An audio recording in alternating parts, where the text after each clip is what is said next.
Good morning. It is Sunday, March 31st, 2019. Again, the work continues on the weekend. Gotta be doing something. Can't wait for the work week at your employment to dictate your dream life on your weekend. It's cold here. It was like 80 degrees a few days ago. Now it's, 45? Anyways, today's card is Demand Prosperity. Remember, no more effort is required to aim high in life, to demand abundance and prosperity, than it is required to accept misery and poverty. Hey, how about that? Success and misery are actually on the same playing field. One, you need to demand more from more often.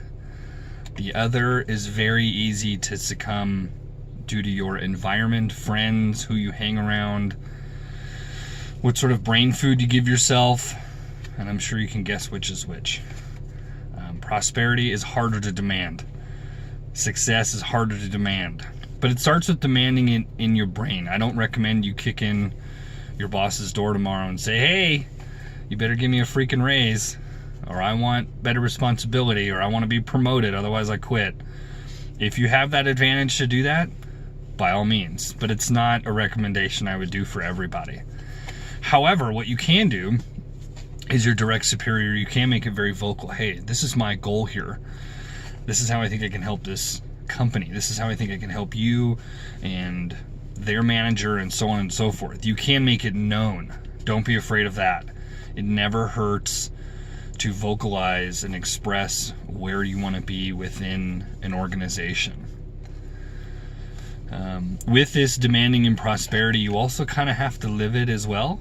So even though you may not have the car you want to drive or the place you want to live, you have to sort of embody as if you're already there, and then make the efforts and work towards that over time. But this one's really cool, and a lot of people don't understand that if you don't ask for it or demand it, it will never be there. Jim Rohn said, what's the first part of getting what you want? And he says, as the good book says, I'm not a huge Bible person, but he says, ask. That's all. Because you can't get something without asking, no matter what it is, no matter how ridiculous it seems. I used to put, years back, I've unfortunately scaled it down. I don't know why I did that.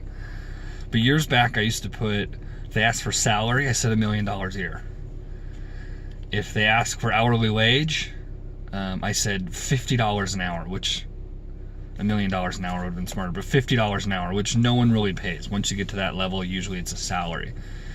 And they always look, well, we can't accommodate your, $50 an hour, what would you be willing to do? And I'd always aim high. But it gave me a leverage. It showed that I was willing to go up. It showed that I wanted more. So even though that might sound ridiculous, that was my way of asking. And it was always pretty interesting to see someone who is hiring, how they would react. But I will look forward to seeing you tomorrow. Have a good Sunday. Be well. Share and like if you think somebody can benefit from this. I appreciate you watching. Killed Monday tomorrow. Enjoy today, but be prepared to murder Monday. That's what it should be called. Murder Monday. Because you're just going to anticipate, attack, and kill that day. Do not dread the day.